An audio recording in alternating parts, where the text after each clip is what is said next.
live. I can see it. Alrighty. Yeah, same. Alrighty.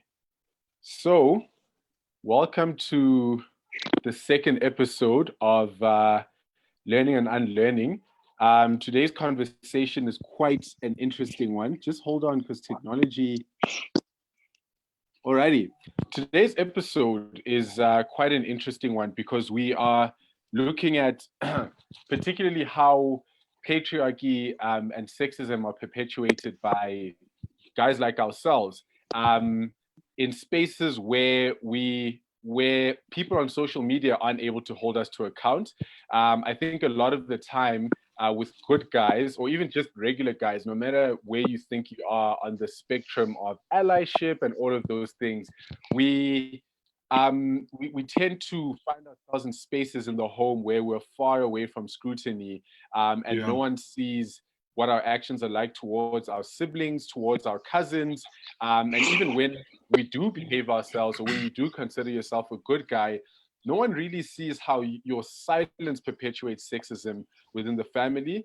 No one sees how you directly benefiting from sexism is actively harming some of your relatives. So what we're planning on doing today in today's discussion is unpacking all of those issues and actually looking at how during the month of December, when we're away from the corporate environment, the business environment, and the social media environment, and not just in December, but I'm using that more as a placeholder for what the home looks like, right? When we're at family events, when we're at the dinner table, when we're in front of the TV, and all of those things. So how this chat is going to work is that every one of us is going to give a very brief introduction of our preliminary thoughts on this topic. And then after that, we'll move on to sharing personal stories of instances where we feel we've perpetuated sexism in our own families.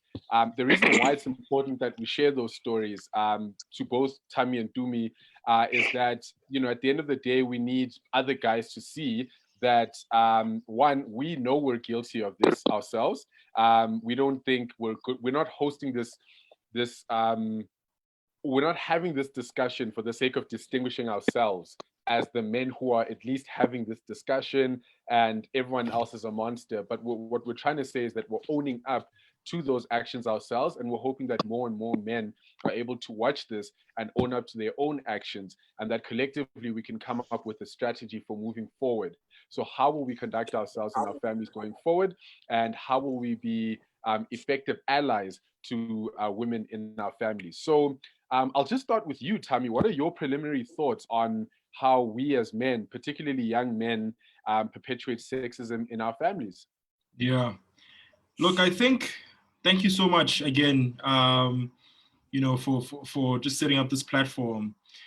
I think from my side, I think the first thing we need to say and establish is the fact that gender roles, patriarchy as a system begins at home. It begins in the household environment because the family is the first institution in the world. It is the first institution that one interacts with on a daily basis. And it is the institution that, that informs the rest of our behavior and how we show up in other social spaces and environments throughout the world. But here's the problem. The way that we show up in the real world sometimes, the way that we conscientize in the real world could be in total contrast to the way we show up at home. Because there's a huge amount of the privilege of love that you have at home. You know what I mean? You can never be wrong because you're a boy and you're a son and all of those kinds of things. And we tend to take advantage of those things as men. And there are a couple of things I want to say about this. One, we teach children their place in the world at home. And the way that we do this in the first instance is that we assign attribute value to specific genders in the household up front. So for example, the boy child is seen as more valuable to the family, and as opposed to a girl child seen as less value, and that you know, just that the way that we attribute that value also informs how we treat them, boys and girls, and how we treat them differently and unequally. And it also informs how we prepare boys and girls for the world. So, for example, I think the reason why boys are seen as these special figures in the household is because there's this thing, boys carry the surname and they carry the legacy of the family. Yeah. And so boys are then treated to be conditioned to continue the family name, the family traditions, and, you know, to produce on behalf of the family. And the way that you prepared is to protect and to provide. And that's the amount of value that you have, because what we see in you is a continuation of this family name. We see our future in you. We see our future in you, right? But with girls, they're not seen as being as agents that carry on a legacy of a family at all. They are seen as, in fact, agents that are family losers, agents that can be traded to other families. And their worth in the end, their highest worth and their highest ambition in the end would have to be to give birth to a boy child so that they may one day say that they were responsible for the continuation of another family. And that also then informs the way we treat and prepare girls for the way they show up in the world, assigning more domestic, more nurturing, more motherly roles to them. And the way it plays out is actually very, very, it's so stark and violent, because the same boys and girls need to get into an education and economic system where they compete and where they get prepared for the real world. But by the time they get back home, whatever learnings and responsibilities that they got in the world of economics, in the world of education, and all of those things is completely contradicted by what happens in the household environment. And in fact, what happens in the household environment is congruent to what happens in the outside world, only for boys and not for girls. So I think, you know, for this conversation, really, like, just I guess I thought it was necessary for us to like do like an overarching theoretical perspective, you know what I mean? So that we can begin to see what we need to do in our everyday lives and on an everyday basis to disrupt that very system. Because if we can acknowledge that as men, we have the bigger microphone in the household, I think as men who are unlearning and who are learning, we have a lot more space to disrupt what happens in the household and redefine it, especially once we get to a point where we can start our own families. Yeah, that's what I have to say, just from a preliminary point of view. Thank you so much for that, Tammy. Dumi, what are some of your preliminary thoughts regarding this this topic? Yeah. Well, I mean, I think my point is going to be sort of an extension of Tammy's, just in the sense that, like, the family is obviously the first institution that any human being interacts with, right? But I think beyond that, the family is a family devoid of accountability, which in the broader sense, every family is, right? Yeah. But a family devoid of accountability is the first institution that teaches boys that they can get away with, like, violent behavior, right? But secondly, the family is also the first institution that fails women, right? The family is the site of the family is a young girl's first experience of how institutions throughout her life are going to fail her on the basis of her identity, right? Wow. And I think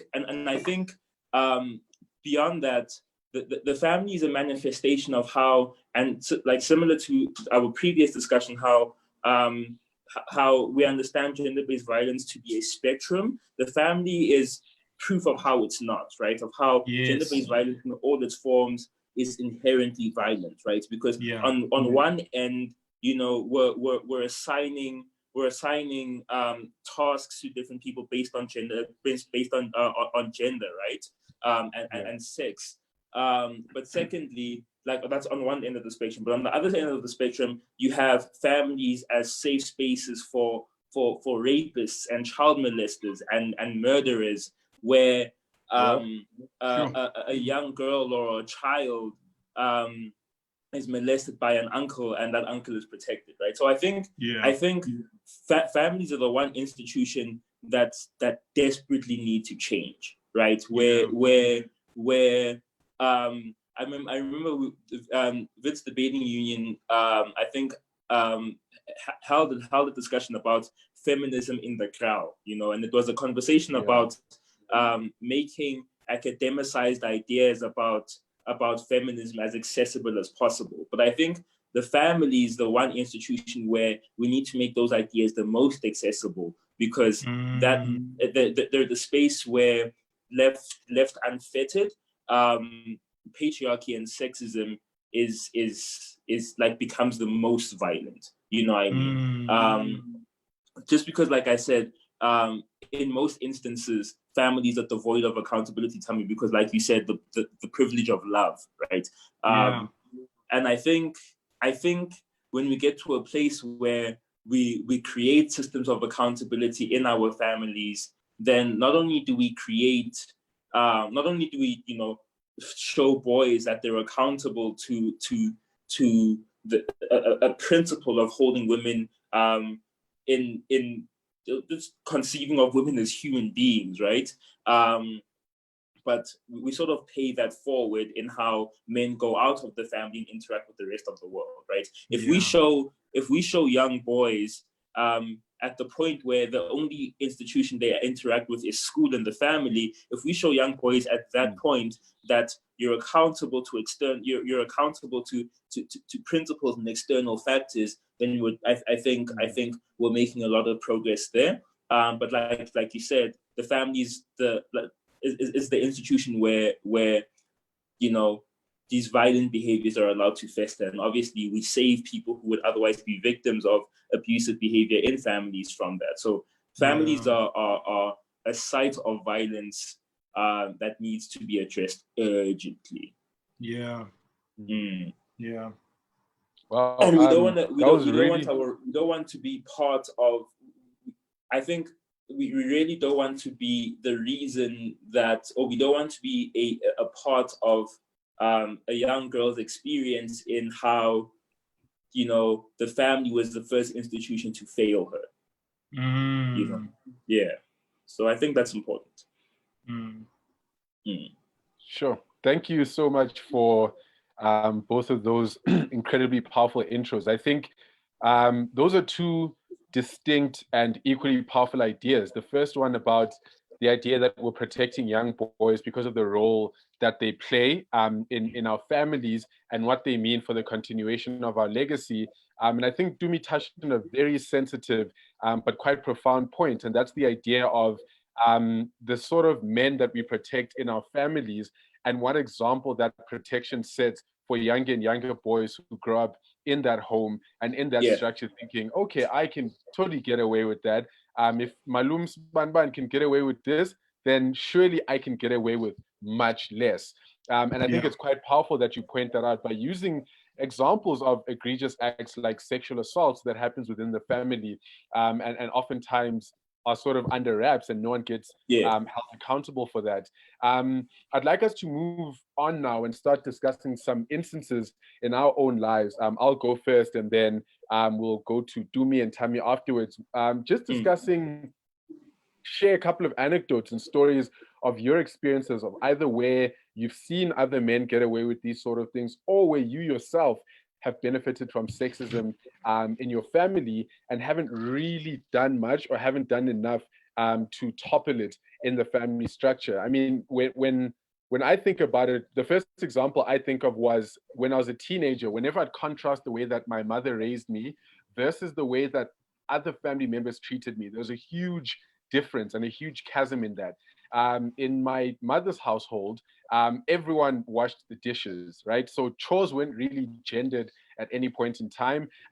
We offered to wash the dishes when we turned 11, which ended up being a big mistake because we never stopped washing the dishes afterwards. And that sort of became our chore when we were trying to be nice on Mother's Day.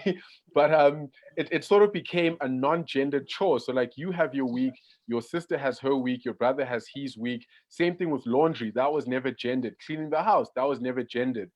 And then one particular holiday, me and my siblings visited my grandmother.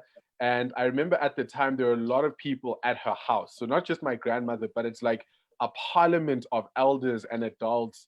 Everyone has their own opinion on how, you know, your grandmother's household needs to be run. It's not just your grandmother's household, but uncles are chipping in, aunts are. And I remember this one holiday specifically where one of the elders in the house caught me, and I use the word caught because for them this was scandalous, caught me washing the dishes. And that was like a huge scandal that erupted in the household. Like, why is this guy washing the dishes? Why is he standing up while the rest of you are sitting down? And it's not that my cousins were sitting down and loafing around. It's that I was supposed to wash them and then someone else was supposed to wipe them because, you know, collaboration, right? That's how it works. But they made it seem like this poor young man is doing the dishes alone and you women are sitting down. And for the next couple of days after that, they were like, that's it, right? If we ever catch Bongani washing the dishes, you know, that's someone's going to get in trouble. Like, you guys stand up, wash the dishes. Bongani, go back and watch Rhythm City and Generations or whatever. This is, you know, there's a game that starts at 9. Watch that, do whatever. Just don't wash dishes. It's not your thing.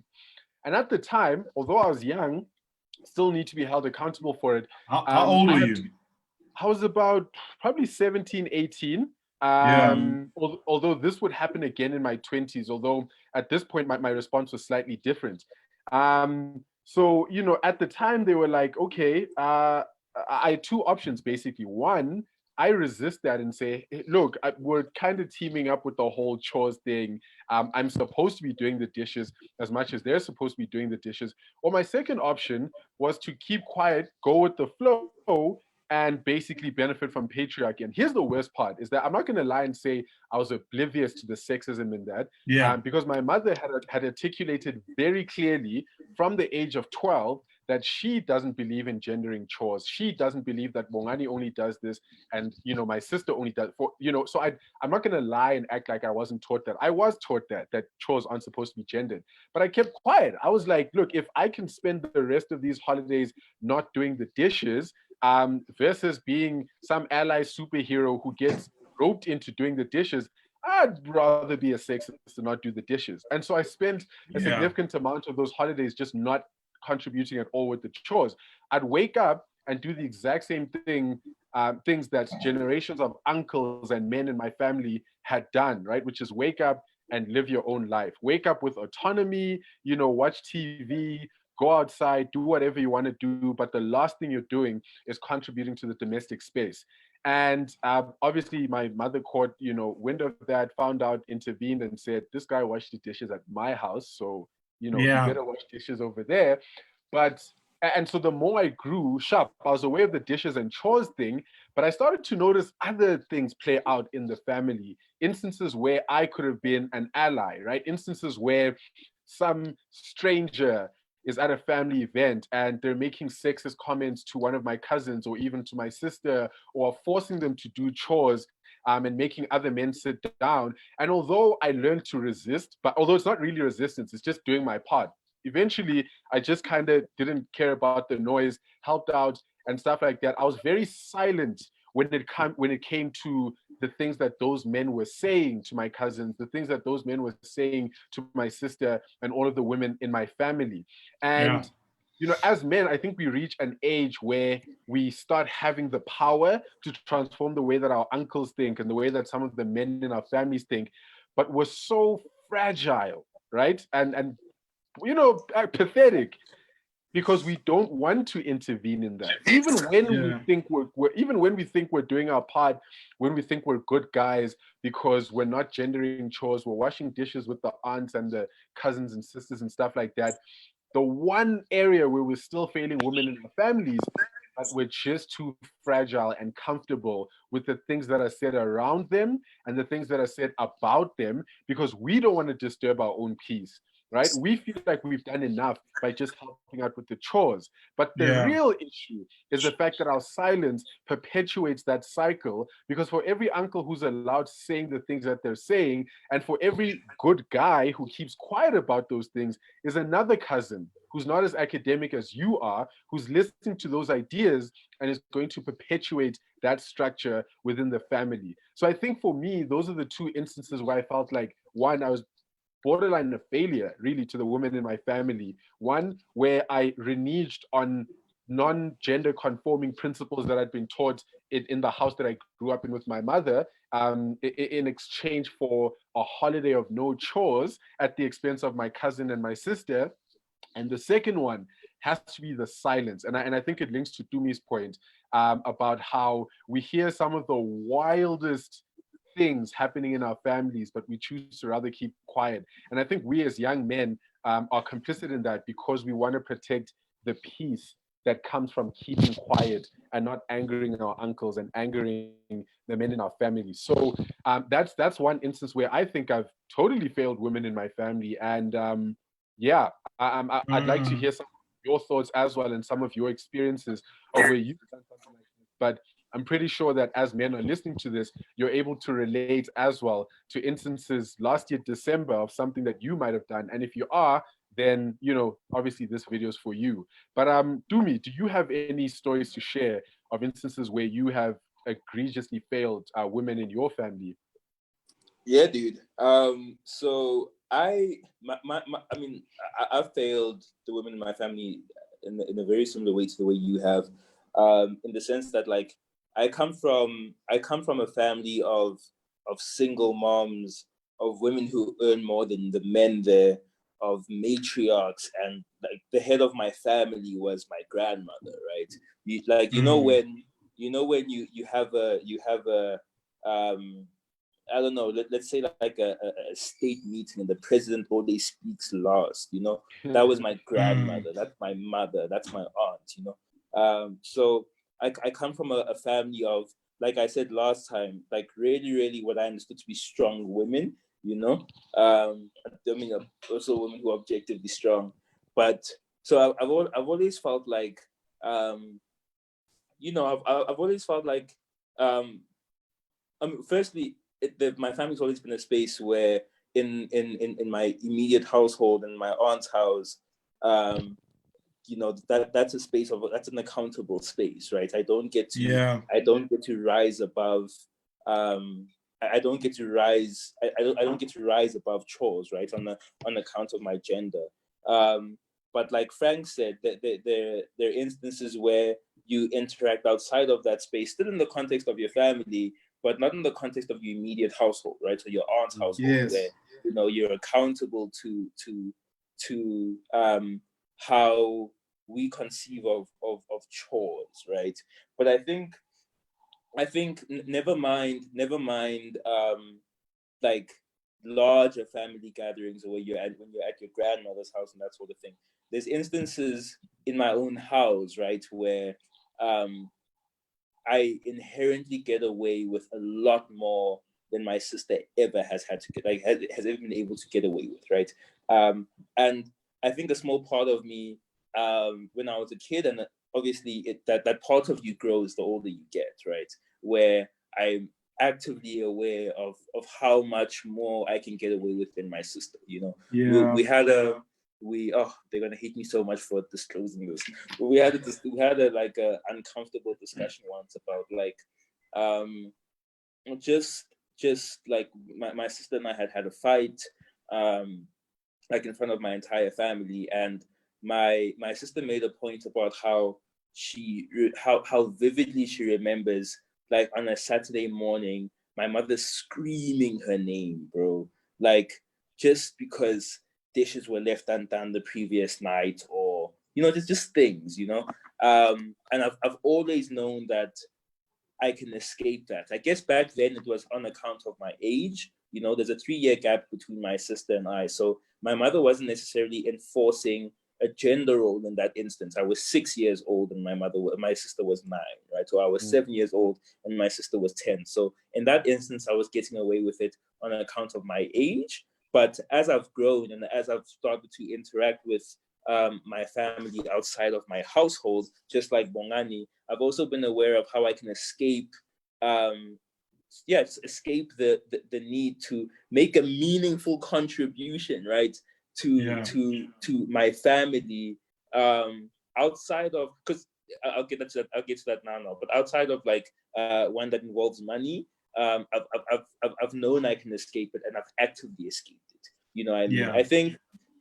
I think my broader family, and probably the everybody's broader family conceives of them or thinks of them as somebody who give them time and they'll be able to financially contribute, right? You're a man in the making, but you're never somebody. You're a man in the making, but you're never somebody who has to actively contribute to the admin of the house. You know what I mean? And I think my broader family conceives of me as a man in the making. But I think an avenue of mine where I realized that, like, okay, I've got some work to do, right? Has mainly been in my relationship, right? It's not necessarily been one where there's no escaping accountability in my mother's house. You're accountable, you know. But I think when you get to the point where you're defining what a family is outside of what you've always known to be a family, and you have a say in what the definition of family means, then I think that's where real work has to be done. You know what I mean? And I think it's been it's just, you know, you're working on dividing, like, household tasks. You're working on, like, I earn less than my partner, right? And you're working on, like, damn, I'm the man, I'm supposed to provide for her and all of those things. And you're grappling with all of these things. I even use the term grappling because it's so terrible that we earn less than our female partners, right? But like, I think that's been a site where, you know, where I've had to sort of redefine what it means to be like a man, you know, and what I've always understood to be a man. Just because, like I say, I come from a family of really, really powerful women, right? But like Tammy said, as soon as like, just as powerful as the family is in sort of like creating the people we become and the men we become, society broadly is also incredibly powerful in that, you know. So yeah, I think I fail across the board, dude. I fail my partner, I fail my family, I fail everyone. I fail the family I come from, and I fail the family I'm creating. That's very powerful. I think it's also quite interesting because one dynamic that many young men don't really think about is the fact, especially men our age, is the fact that the idea of building our own families is such an abstract, faraway idea that we haven't started conceiving of the types of households that we'd like to build going forward. For example, if we haven't learned to stand up to our uncles who try to mold a certain type of man out of us, if we continue to remain silent in the face of sexism in our families and stuff like that, what's to say that when we start building our own families, when, let's say, you introduce your partner, right, to your family for the first time ever, if you can't stand up for your sister and your cousins and be a proper ally in the family that raised you, what's to say that you can do the same for your spouse, right? So will you stand up to your uncles if they ask your spouse why she's wearing pants? You know, why she's not waking up at 5 with the other women to cook with them. Like, if you can't do that for your sisters and the people that you grew up, like your buddies, like your sister's supposed to be your friend. It's supposed to be as easy as standing up for your bro. And it's not about protecting women or any ownership over them or anything like that, but it's to say that in your marriage and in your relationship, you are the direct vessel from your family that your partner interacts with. So if you're not able to stand up to sexism in that regard, what's to say that you end up being a good ally for your partner as well?